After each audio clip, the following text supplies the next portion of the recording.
bienvenue à Pack de Potes et notre 12e épisode. Et plus important, bonne année les gars. Bonne année les copains. Bonne année 2020. 2020. Bonne année aux écouteurs aussi. Surtout aux écouteurs.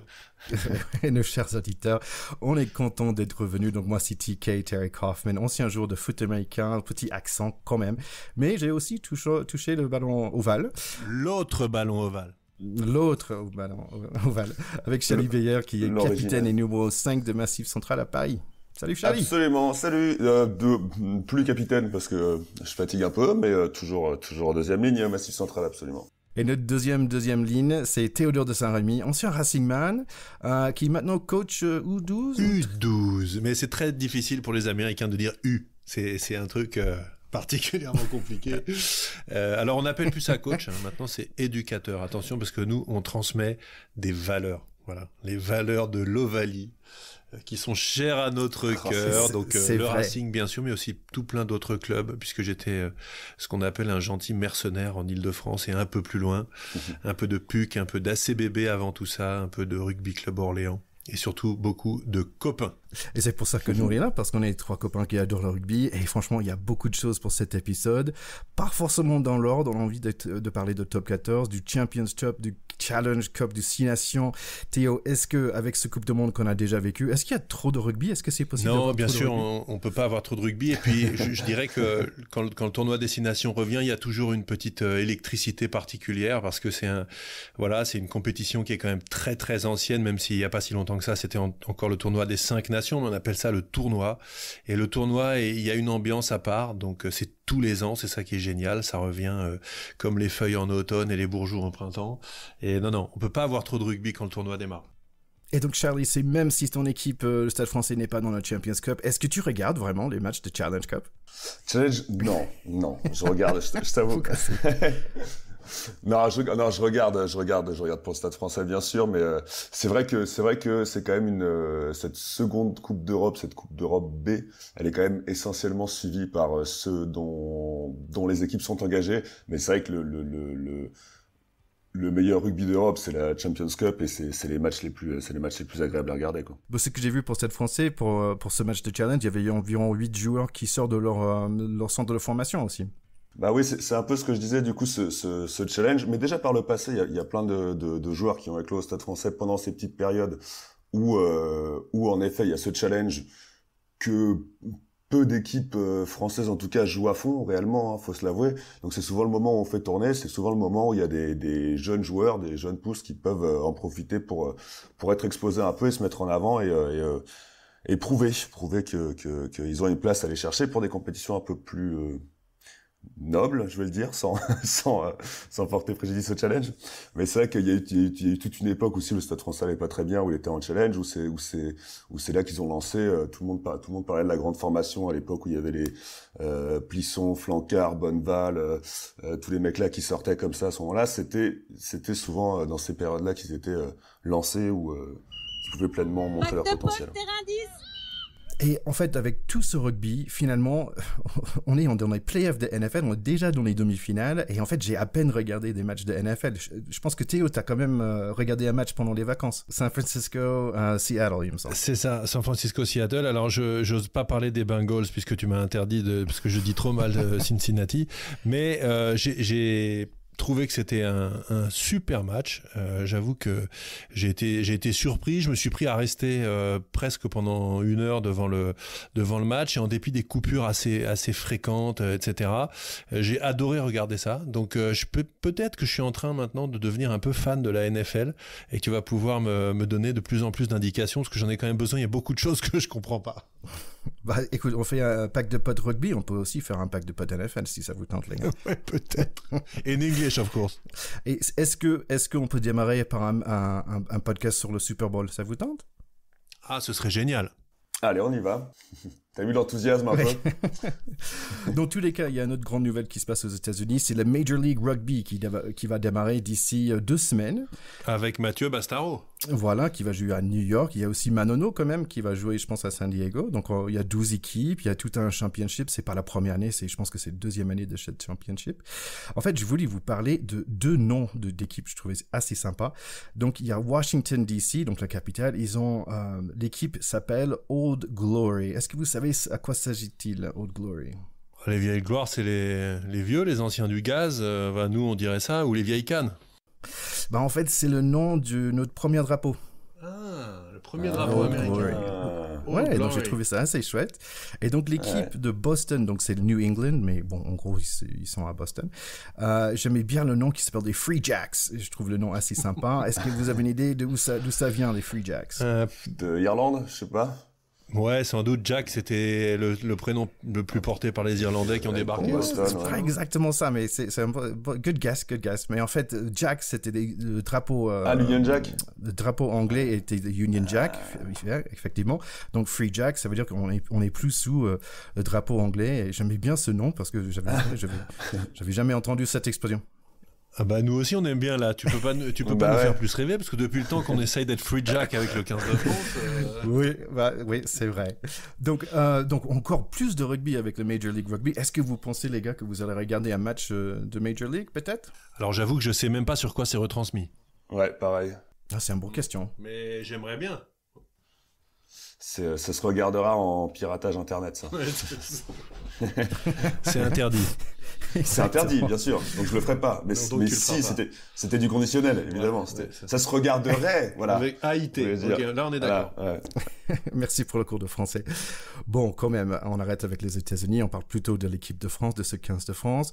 J'ai pensé quand même, ça peut être intéressant avant de passer à 2020, de penser à 2019. Donc quand même, on a eu, avec cette équipe de France, 5 victoires, 4 défaites et 1 match nul. Donc ce match nul, le fameux match non joué contre l'Angleterre pendant la Coupe du Monde. Mm-hmm. Si on prenait 2 minutes pour penser, quel est pour toi, Charlie, par exemple, quel est le bilan de ce 2019 15 de France? Moi, mon petit bilan, c'est surtout une chose à retenir, c'est que à chaque fois, on nous présente les nouveaux staffs, sur des périodes de 4 ans, on nous parle quand même beaucoup de la Coupe du Monde, et la Coupe du Monde commence à prendre beaucoup de place, je trouve, par rapport à comme si pendant 4 ans, tout ce qu'on attendait, c'était juste de faire un résultat à la Coupe du Monde. Et s'il y a une leçon à tirer, c'est que avec une bonne préparation, on peut quand même rattraper beaucoup. Semble-t-il, parce que on a quand même eu un dernier tournoi compliqué. Enfin, on a une équipe de France qui allait vraiment pas bien, et je pense que ce qu'elle a fait en Coupe du Monde, elle a quand même beaucoup hissé son niveau. Et donc, pour moi, la leçon de cette année, un peu de ce qu'on a vu dans le 15 de France, c'est que quand on la mettait sur des bons rails, quand même, on était encore capable de faire des très très belles choses. Et que quand on se donne les moyens, on a quand même des talents et tout ce qu'il faut pour aller jouer contre des grosses équipes. Ouais, je pense que c'est vrai que l'année 2019, elle a été très fortement marquée par cette Coupe du Monde. On va pas revenir sur tout ce qu'on a dit. Ça partait pas très bien, ça s'est fini un peu en queue de poisson. Il y a beaucoup de potentiel et tellement mieux à faire avec tout ça qu'on a envie de se projeter très vite sur la suite quand même. Parce que le potentiel, il est là, on va en parler après. On a quelques joueurs dans le squad et là qui a été fortement renouvelés, qui sont vraiment des grands champions en devenir. Donc ça, 2019 aura permis au moins d'avoir les premiers soubresauts de ce qu'on espère être la très belle aventure du 15 de France. C'était peut-être la fin de la génération maudite, quoi. Ouais, puis c'est la fin d'un cycle aussi. Voilà, on peut pas en vouloir individuellement. Puis nous, on est un podcast familial et sympathique, donc on tape pas sur les gens. Mais Jacques Brunel, voilà, c'était un homme du XXe siècle. C'est terminé tout ça. Ouais. Donc moi, j'espère qu'on passe à autre chose tranquillement. Voilà. Entièrement d'accord. On peut quand même maintenant dire bienvenue au nouveau coach, donc Fabien Galtier qui est là. Moi, personnellement, j'ai pas vu énormément de communication dessus. C'est juste moi ou c'est votre impression aussi? Non, il avait sa toute première communication, il avait fait un truc un peu original où il avait invité les journalistes dans son club formateur, il me semble. Mais tu vois que c'est un mec qui est pas... Bon, après, rares ont été les coachs du 15 de France qui étaient très, très médias. Hein. On a eu beaucoup de taciturnes. Mais ouais, tu vois que c'est pas un mec qui a l'air d'aimer ça, les conférences de presse et tout, alors que pourtant, c'est un homme de médias. il est plus il va à la rencontre des autres staffs, là ils vont faire un entraînement des U20 il me semble pour s'entraîner à entraîner. Enfin je pense qu'il est plus dans le travail là tout de suite que dans la communication. Oui, moi je dirais que Fabien Galtier, c'est un personnage qui a vraiment une double facette dans l'image du rugby français, qui est à la fois un joueur et un personnage unanimement apprécié parce que il a été très fidèle à un club pendant longtemps et c'est des valeurs qui sont appréciées dans le rugby français. Il a été champion de France avec le Stade français dans des conditions et à un moment où le Stade français était un club très très populaire et où ça a marqué fortement sa carrière également et il avait fait le bon choix. C'était déjà quelqu'un qui faisait des choix intelligents. Donc il a quand même une carrière en équipe de France qui est tout à fait solide, où il a marqué de son empreinte la période où il y jouait régulièrement. Et en même temps, après, quand il est devenu entraîneur, etc., c'est quelqu'un qui fait pas l'unanimité d'un point de vue humain. Et je pense que son grand défi, il est là. Donc moi, j'apprécie qu'il soit pas trop bavard pour le moment, parce que je pense qu'il a un gros défi là-dessus et qu'il serait assez maladroit de s'exposer trop au début, avant d'avoir joué, avant d'avoir eu des résultats. Et je pense que c'est calculé. Ce que j'espère, c'est qu'il est bien conseillé à cet égard. J'ai l'impression que c'est le cas pour le moment et qu'il va pouvoir donner sa pleine mesure, parce que c'est effectivement un technicien hors pair. Il l'a prouvé, c'est un demi-mêlée, c'est des joueurs qui très souvent sentent le jeu quand même, qui sont les métronomes d'une équipe. Quand il y a un grand demi-mêlée, une équipe, elle va mieux. C'est vraiment le poste charnière, c'est le cas de le dire. Et c'est un garçon qui, effectivement, sans avoir cassé la baraque avec les clubs là où il est passé, a toujours proposé un rugby intéressant. Maintenant, son grand défi, c'est un défi humain, d'embarquer les gens, que ce soit le public, le grand public, mais aussi ses joueurs et son squad. Et c'est ça qu'on va certainement regarder de près, je pense, dans les semaines qui viennent. En fait, Théo, il y a beaucoup de choses que tu as dit là-dedans que j'ai envie un peu de décorter un peu plus. Donc, tu avais parlé tout au début que on n'est plus des coachs, on est des éducateurs. Et à son niveau, est-ce qu'on est sélectionneur? Est-ce qu'on est éducateur? Est-ce qu'on est coach? Je parlais très humblement de moi en tant qu'éducateur dans une école de rugby. C'est-à-dire que en tant qu'éducateur dans une école de rugby, aujourd'hui, nous, on n'est pas là pour que nos équipes de U12, de U10, de U8, de U14 aient des résultats. On est là pour que des gamins aient du plaisir à jouer ensemble au rugby et apprennent ce que c'est que d'avoir 14 copains quand on joue à 15, mais d'avoir 10 copains quand on joue en U12, ou 9 copains sur le même terrain, en se faisant un peu mal, en se viandant un peu, pour faire des choses bien. Voilà. Donc c'est en ce sens qu'on est des éducateurs. Lui, c'est évidemment un entraîneur, un sélectionneur, mais j'emploierais un mot qui est parfois un peu galvaudé aujourd'hui. Ça doit être un manager. Voilà, c'est un mec qui doit emmener. Et ça va être ça son plus grand défi. Parce qu'aujourd'hui, les joueurs qui arrivent en équipe de France sont des joueurs qui sont déjà très sollicités dans leur club, qui ont de la pression partout. Et il faut arriver à en remettre une couche et à les emmener un cran plus loin, sachant qu'ils vont déjà loin tous les week-ends. Et c'est ça le défi d'un mec comme ça aujourd'hui, c'est ça qui est difficile, c'est ce que Jacques Brunel n'a absolument pas réussi, et c'est ce qui est le plus dur. On voit bien qu'un grand coach, on a parlé de la Coupe du Monde, comme Eddie Jones, il a tout réussi, sauf qu'il fallait qu'il soit et manager, et peut-être un peu éducateur, et aussi sélectionneur, et sur le match de la finale, il le dit lui-même, il se trompe de compo, on l'a déjà dit dans nos épisodes, parce que c'est dur d'être tout. Donc c'est le défi immense qui est proposé à ces mecs-là. Fabien Galtier a beaucoup de qualités pour réussir ce défi, d'être un peu tout ça à la fois, un grand technicien, un manager, un entraîneur, peut-être parfois un éducateur quand il y a un mec qui arrive tard en étant international, de ça, faut l'éduquer, faut l'emmener. Un mec comme Teddy Thomas aujourd'hui, il faut être un peu éducateur avec lui, c'est évident encore. J'ai posé la question sur Teddy Thomas parce que est-ce qu'il n'était pas pris parce qu'il y avait déjà un Jefferson et avant lui un Scott Speeding? Est-ce que c'était pas pris dans l'équipe de France parce qu'il avait déjà une personne avec un nom anglo-saxon? Non, alors là-dessus, Teddy, moi je dirais que le prénom peut pas être dans le quota des prénoms anglophones parce que le Teddy en question, je pense que c'est plutôt un Teddy antillais. Si on regarde vraiment les choses, je pense que c'est plus un Teddy antillais qu'un Teddy anglo-saxon. En revanche, dans la liste dont on va parler après certainement, moi je me régale de voir la transformation de notre société et les prénoms qu'on voit arriver qui sont absolument géniaux, puisqu'on a quand même un Kylian et un Kellyanne. On a quand même un Dylan, ce qui est pour moi fantastique, parce que ça veut dire que ses parents regardaient Beverly Hills dans les années 90. Et c'est ça me fait complètement rêver. Ouais. Très important.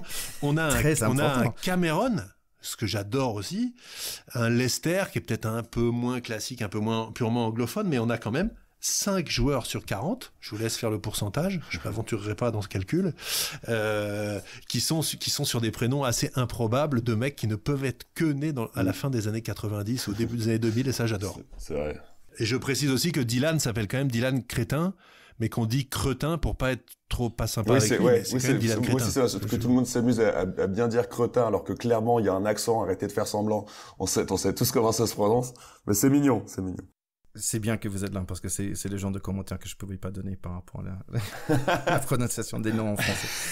Bon, on a commencé à parler de ces fameux 42 joueurs de notre nouveau coach. Il y a des surprises. Pour moi, c'est beaucoup, oh Dieu, aux anciens, ces gens après, bon, si t'as 27 ans, bye bye, quoi. Et hello to the nouveau. Mais moi, je trouve que c'est plutôt une bonne chose. Je trouve qu'il n'y a pas beaucoup de pression. Moi, c'est plutôt une bonne chose. Charlie, qu'est-ce que t'en penses?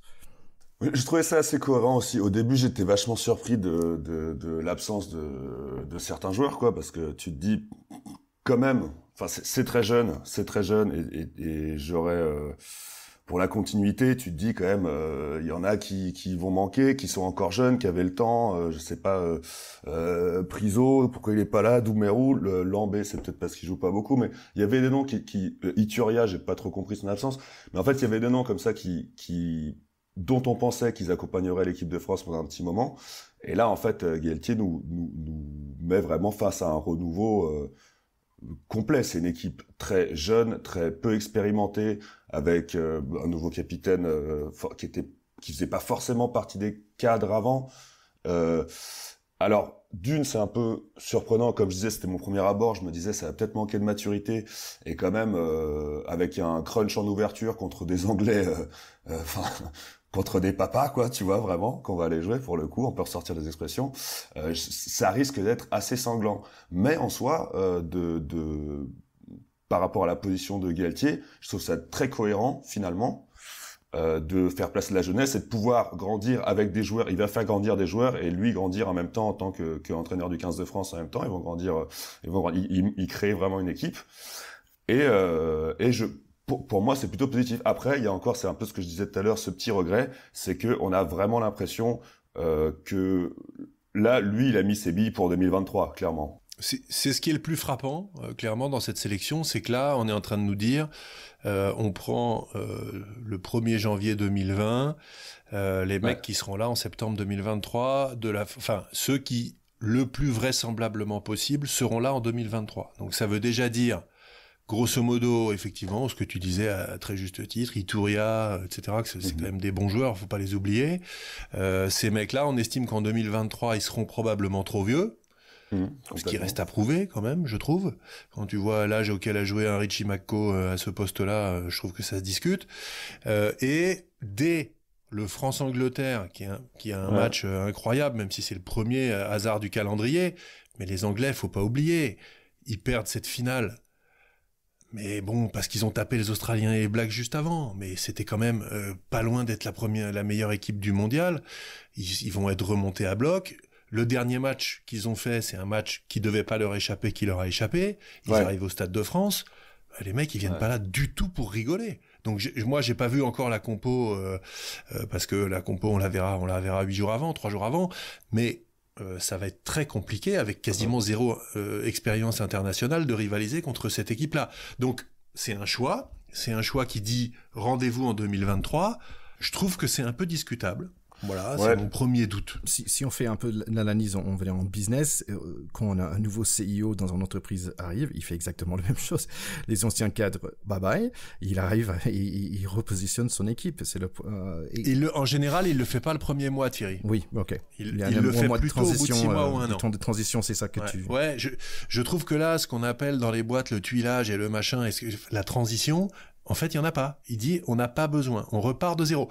C'est un choix qui peut se défendre. Et s'il est champion du monde en 2023 avec cette ossature d'équipe, on dira il avait raison, il a été courageux. Donc lui enlevons pas, c'est son choix. Je trouve que c'est un choix un peu risqué. Je pense que c'est un choix qui se défend aussi, surtout parce que quand on voit les physionomies de... Bon, là, on a eu un changement de coach au milieu de cette fameuse phase de 4 ans là dont on parle à chaque fois, de ce cycle de 4 ans. Donc, on peut pas exactement dire qu'il y a eu que les 4 dernières années se sont passées comme normal, mais c'est vrai que souvent quand les coachs arrivent, enfin, il y a beaucoup d'essais Il y a beaucoup au fur et à mesure. Et souvent, on dit au bout de 2 ans, pourquoi il en est encore à essayer les joueurs et tout. Là, si Galtier, il arrive avec ses 42, parce que ça fait quand même pas mal de joueurs à essayer. S'il arrive avec ses 42 et qu'il les garde,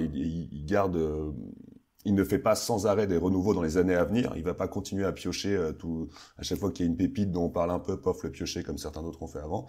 S'il reste avec cela, ça se tient quand même pas mal comme pari.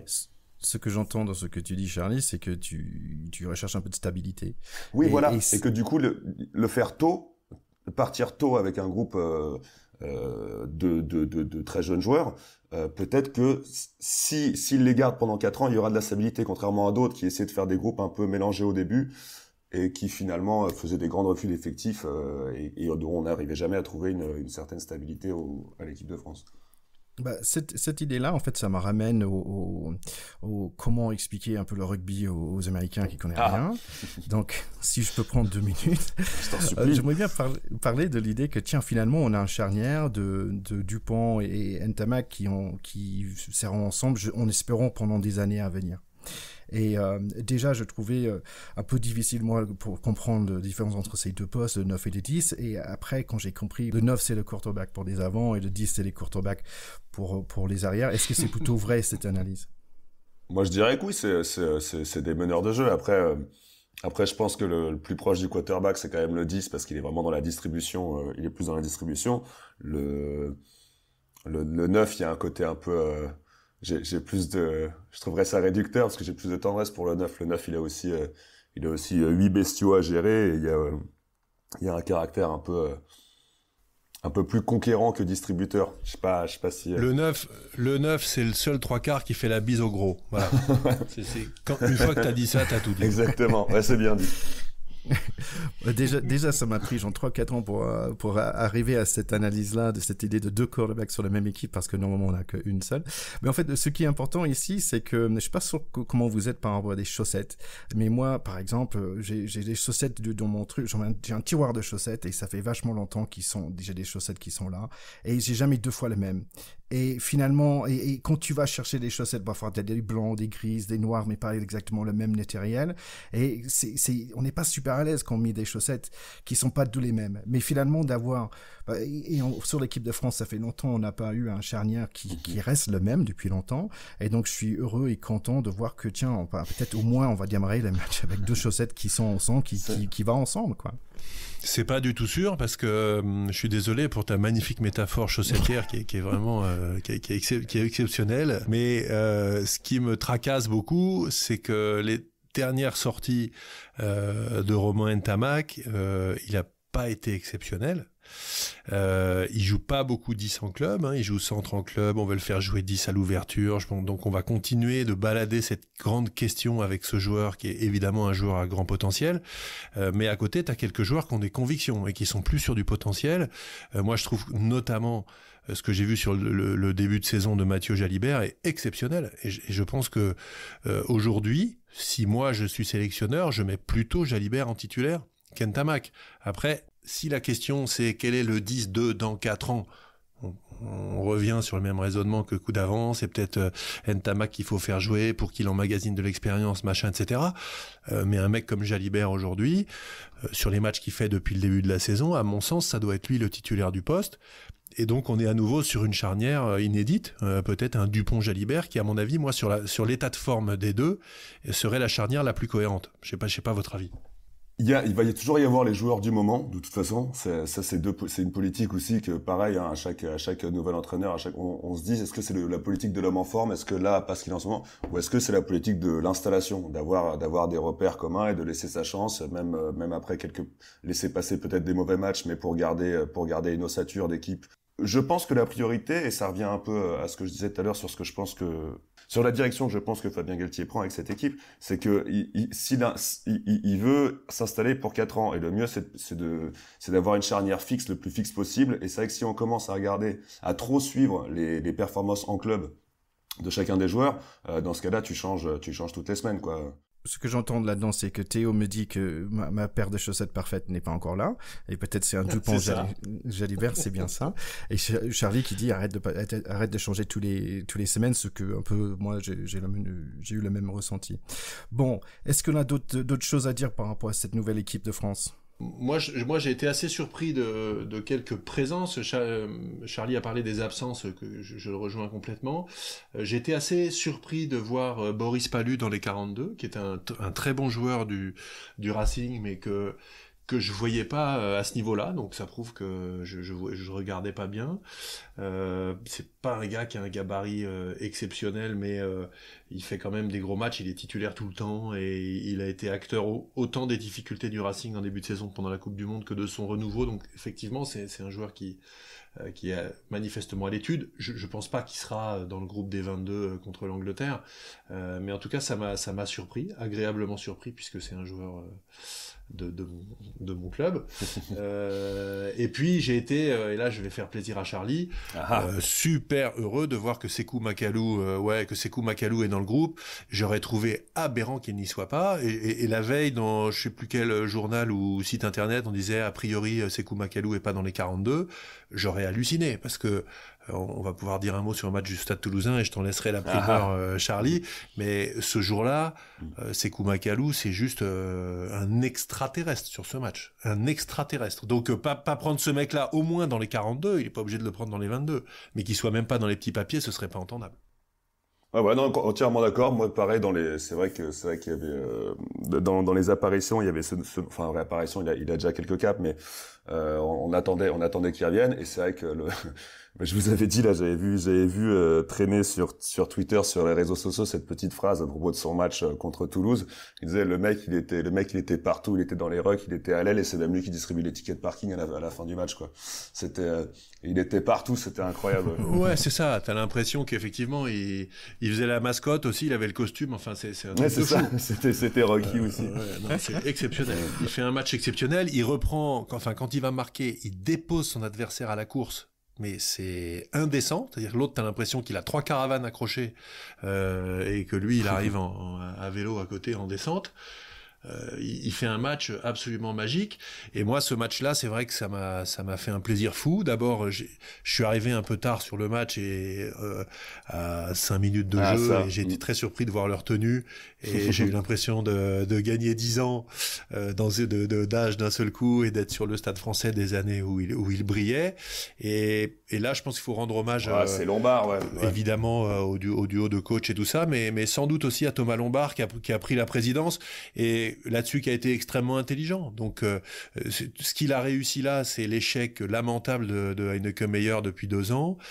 C'est tout simplement de dire aux mecs, les gars, vous êtes dans le même bateau, vous êtes ensemble, vous avez une histoire, vous avez un projet, et jouer au rugby, c'est s'éclater. Voilà. Et c'est très simple en fait quand tu dis ça, d'un coup, parce que les mêmes mecs qui 15 jours avant savaient pas où ils allaient, d'un seul coup ils marchaient sur l'eau.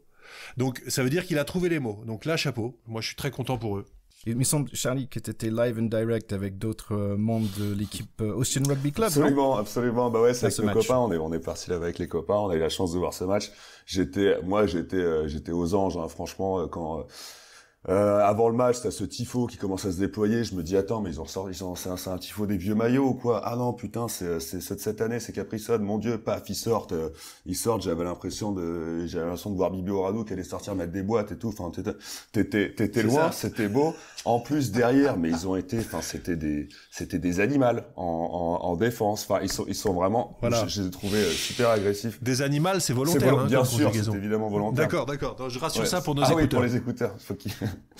Non, c'était assez brut, quoi. Enfin, c'était franchement, comme tu dis Théo, quoi. Tu vois qu'avec des joueurs qui ont les mêmes qualités, enfin, ils sont pas transformés en 2 semaines, hein. C'est les mêmes bonhommes avec la même qualité, avec les mêmes paires de jambes et les mêmes paires de bras. Sauf que là, motivés par voilà, quoi. Peut-être l'identité d'un club, peut-être le fait de se resserrer, peut-être le fait de dire, je sais pas, c'est un classico, un rappel des années phases, j'en sais rien. Mais en tout cas, ils ont été agressifs dans leur jeu. Et à voir, c'était enfin voilà, quoi. Moi je me suis régalé. En plus, Jean Bouin était plein. Enfin, c'était vraiment genre le plaisir retrouvé. On s'est retrouvé quelques années plus glorieuses en arrière, quoi. Ça, c'était notre petite pause Stade Français où le Stade Français a gagné contre Toulouse récemment. Oui, alors juste là-dessus, Thierry, juste pour finir pour nos auditeurs, juste rappeler que le Stade Français, c'est un club plus que centenaire, champion de France un paquet de fois à la fin des années 90 et 2000, qui était il y a un mois encore dernier du top 14 et en position d'être relégué, ce qui n'aurait pas été arrivé depuis plus de 20 ans.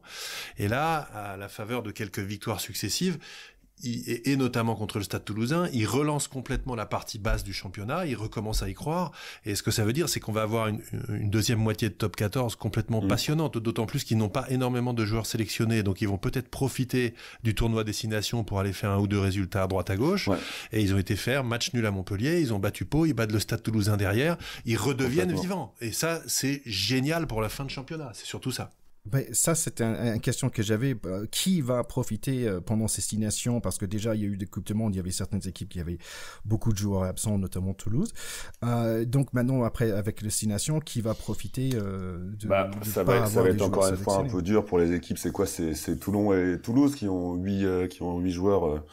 Les joueurs qui vont manquer. Toulouse, le Racing aussi, ça risque à nouveau d'être un peu compliqué. Hein. Surtout qu'il n'y a pas que les Français qui... Ben c'est surtout ça. Il va y avoir Finn Russell qui va partir aussi. Bon, le tournoi Destination. Donc, traditionnellement, les équipes qui n'ont pas énormément d'internationaux et qui sont pas trop mal classées, malgré tout, tu vas avoir La Rochelle qui en plus est sur une bonne phase. Tu risques d'avoir Montpellier, ils ont quelques joueurs quand même, mais il me semble qu'ils ont un effectif très costaud. Lyon, ils n'ont pas tant de joueurs que ça. Ils sont eux aussi en haut de tableau. Et Bordeaux, ils en ont 2 ou 3. Mais voilà, donc ces équipes-là vont à nouveau profiter de la situation. C'est ce qui... Je peux pas. J'ai pas de Ok les gars, si on retourne vers les 6 nations, on va parler de chaque équipe très rapidement. Qu'est-ce qu'on pense de cette équipe? Par exemple, Italie, ils vont être toujours derniers? Italie, ils ont quand même peu de chance ils ont peu de chance d'aller chercher une autre coupe que la cuillère de bois. Italie, le truc qui m'émeut un peu, c'est que t'as Sergio Parisse aimerait beaucoup faire ses adieux à la sélection à Rome. C'est pas dit qu'il y soit. Il me semble que pour l'instant, il est pas dans le groupe. C'est ça, il est pas dans le groupe. Mais j'avais lu qu'il y avait un accord avec le coach pour jouer le dernier match à Rome. C'est ce qui me semblait aussi, mais il est pas sorti dans le squad, donc on peut jurer de rien. Moi, je le souhaite franchement. Mais après, c'est vrai que par rapport au monstre qu'il y a mine de rien dans cette compétition, l'Italie, elle va avoir toutes les peines du monde à exister. Et donc aussi l'Italie, il faut pas oublier qu'on peut regarder le gagnant de notre plus belle barbe du Coupe du Monde. C'est vrai.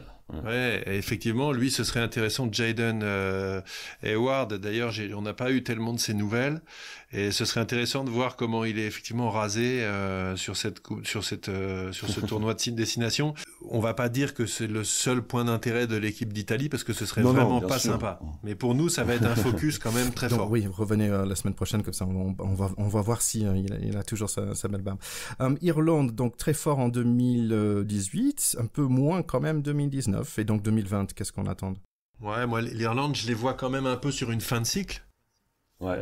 Voilà, ils ont beaucoup de joueurs qui ont marqué leur époque, Johnny Sexton et tout ça, qui sont encore là, mais voilà, on a vu quand même à la Coupe du Monde, ils ont un peu plafonné.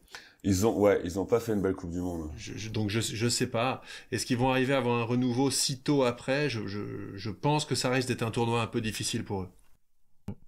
Donc on a l'Écosse, donc en fait c'était les premiers épisodes de Pacte de Potes qu'on avait fait, on a pas mal révisé l'Écosse et finalement c'est une équipe que j'aime bien avec leurs super noms, Darcy Graham et Finn Russell et tout ça, et leur coach Gregan Townsend, et j'aime bien tous leurs noms, mais finalement est-ce qu'ils sont bons? Je pense que c'est un peu ce qu'on avait exprimé déjà quand on avait exposé les équipes pendant la Coupe du Monde, c'est que c'est le problème de l'Écosse, c'est sa profondeur, de la profondeur de banc de son équipe, Malheureusement, ils peuvent pas avoir beaucoup de blessures de renouveau, C'est un peu dur pour eux. Comme disait Charlie, c'est vrai que l'Écosse, c'est une équipe qui a du mal dès que certains joueurs parmi ses titulaires et ses meilleurs joueurs sont absents parce que tout simplement ils ont un assez petit effectif de joueurs de haut niveau. Mais il faut faire attention, c'est une équipe qui progresse de façon très régulière depuis 10 ans, doucement, mais qui progresse. Et l'atout majeur qu'ils ont maintenant, c'est qu'ils ont en numéro 10 un des tout meilleurs joueurs du monde à son poste, hein, qui est Finn Russell, qui est un joueur qui attaque la ligne d'une manière exceptionnelle, qui a des qualités athlétiques très bonnes, qui est très bon au pied, etc. Donc, moi, je pense que si le paquet d'avant, où il y avait quelques jeunes joueurs également qui étaient très bons, figure bien, ça peut être une équipe surprise de ce tournoi. Donc, moi, je mets une petite pièce sur l'Écosse dans le top 3. Et du coup, je vais devoir revoir ma position face à l'Écosse et la regarder d'un autre œil parce que pendant la Coupe du Monde, je m'étais fait avoir sur le Japon que t'avais vu venir. T'avais vu venir l'Angleterre. Du coup, là, pendant ce tournoi, je vais regarder. Je vais peut-être avaler un peu mon opinion sur l'Écosse. Oui, voilà. Et puis moi, je ravalerais peut-être mon pronostic s'il finit dernier. Hein. Donc peut-être l'Écosse ou peut-être une autre équipe qui manque un peu de banc aussi, donc c'est le Pays de Galles.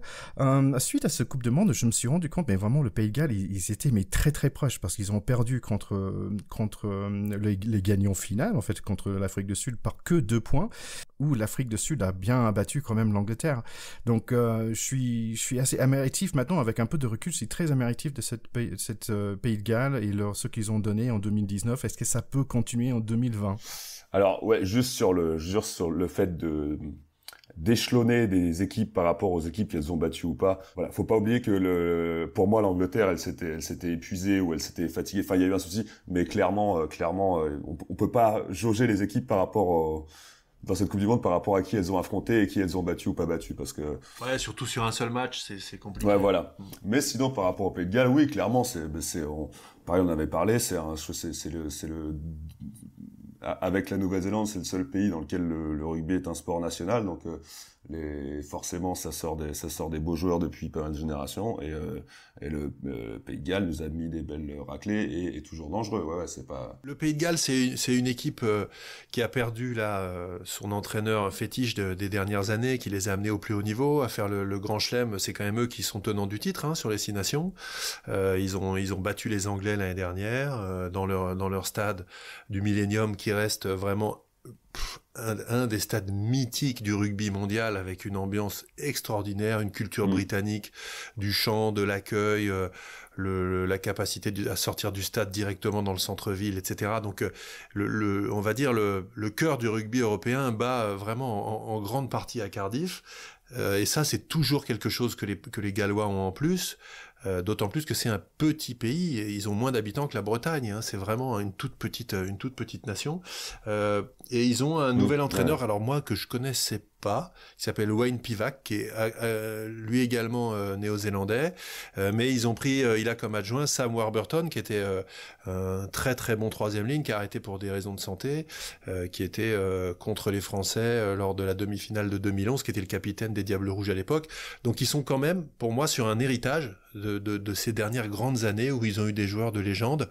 On peut pas faire l'impasse sur cette équipe-là. Le Pays de Galles fera des bons matchs et nous fera vibrer, et tant mieux.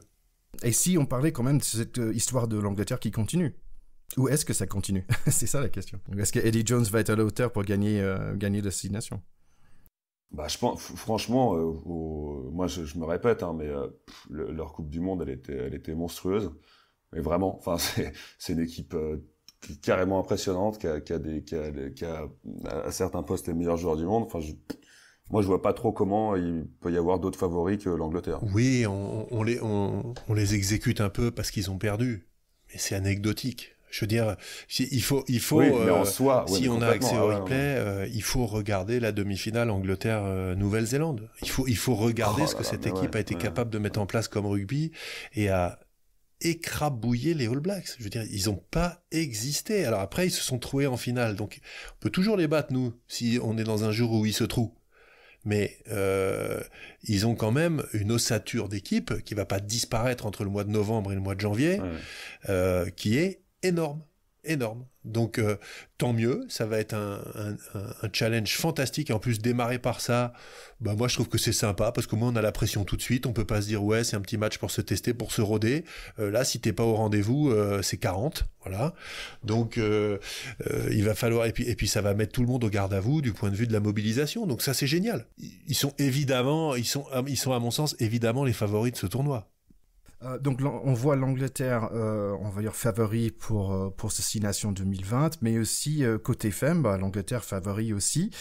Donc je voulais faire un point rapide par rapport les côtés féminines aussi de ces 6 nations, parce qu'en 2019 c'était pas du tout le même ordre, on va dire. Position numéro 1, il y avait forcément l'Angleterre, suivi par le deuxième était Italie, la France au troisième, Pays de Galles 4, Irlande et Écosse.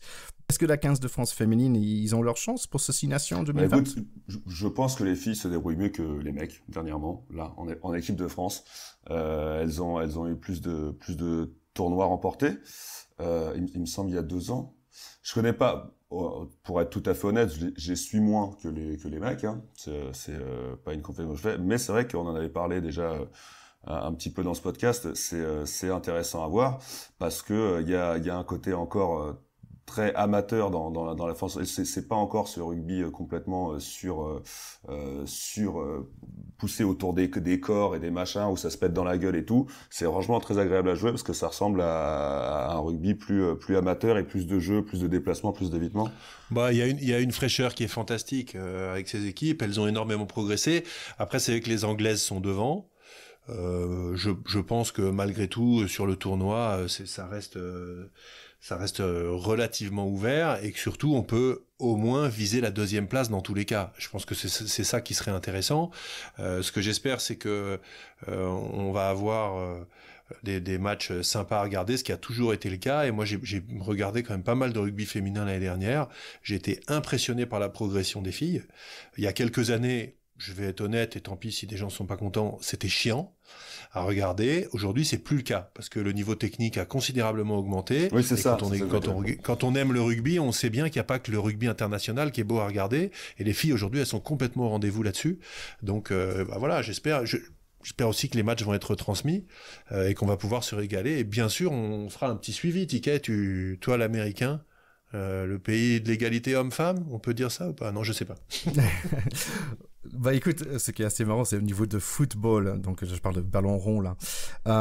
Aux États-Unis, en fait, l'équipe de féminine il est beaucoup plus connu que des hommes. En fait, on connaît pas les hommes joueurs de US Men's Team, mais en fait, comme ils ont gagné le Coupe du Monde plusieurs fois, quand même l'équipe féminine. D'ailleurs, j'ai l'équipe de football féminine de Coupe du Monde qui s'est passée en France l'année dernière, et franchement, le parti féminine, il est beaucoup plus important aux États-Unis que les hommes. Oui, de toute façon, c'est vrai que c'est aussi dans notre rugby féminin, on avait là au dernier classement IRB dont Théo raffole, on avait quand même 3 joueuses nommées pour être la meilleure joueuse du monde. L'année d'avant, on avait c'est une Française, Jessie Tremoulière, qui avait obtenu le titre. On a quand même de la qualité chez nous et du coup on va le suivre d'assez près. On va essayer de se faire des petites rubriques pour parler de cette équipe, pour parler de ce 15 de France version féminine qu'on va suivre en parallèle de nos copains du 15 pendant ce tournoi. Du coup que Thierry appelle la 15 de France féminine, et je pense que c'est totalement cohérent. Mieux, ouais. La 15 de France. Ouais, ouais. Absolument. La solution. Bon, les gars, comme on avait dit, il y a beaucoup de rugby. On n'a même pas encore parlé de European Champions Cup. J'ai du mal avec Champions Cup ou Challenge Cup, mais on n'a même pas encore parlé de ça. Donc rapidement, les derniers résultats la semaine dernière. Nous avons vu pour les équipes françaises donc 4 victoires et 2 défaites. Donc les victoires pour La Rochelle, Clermont, Toulouse et Racing, les défaites pour Montpellier et Lyon. Globalement, ce qu'on voit, c'est que pour les équipes françaises, on voit que Clermont, Racing et Toulouse vont peut-être sortir. Ils ont plus de chances pour sortir dans les parties play-off. Donc Théo, parle-moi des matchs de la semaine prochaine. Oui, la semaine prochaine, je parle pas que du Racing tout le temps, mais ils vont chez les Saracens, donc c'est quand même la grande équipe européenne des dernières années. Donc dimanche 19 là à 14h, ça va être intéressant. Toulouse reçoit Gloucester, Montpellier le Connacht, je sais que t'aimes bien quand on dit ça. Clermont va chez les Harlequins. et Lyon reçoit Northampton. Donc on a quand même des grosses oppositions. Et ce qui est toujours sympa, c'est qu'on n'a pas d'opposition franco-française en Coupe d'Europe, ce qui est toujours très chiant. Donc moi je suis content. Voilà, on va jouer là contre que des équipes britanniques et c'est sympa. Les 4 grosses équipes françaises contre 4 belles équipes britanniques. Donc voilà pour cet épisode. Donc pour notre prochain épisode, ça va être la première semaine de février, après le premier week-end de 6 Nations. Après le crunch. Après le crunch. Donc moi personnellement, je serai là pour le crunch. Donc si vous voyez, donc je vais serrer dans un t-shirt qui va dire pack de potes, normalement avec un petit truc pour enregistrer. Donc venez prendre une photo avec moi et dire bonjour. Et on va essayer de faire en sorte que vous passez sur notre podcast. Si vous me voyez, venez dire bonjour. Ça peut être sympa.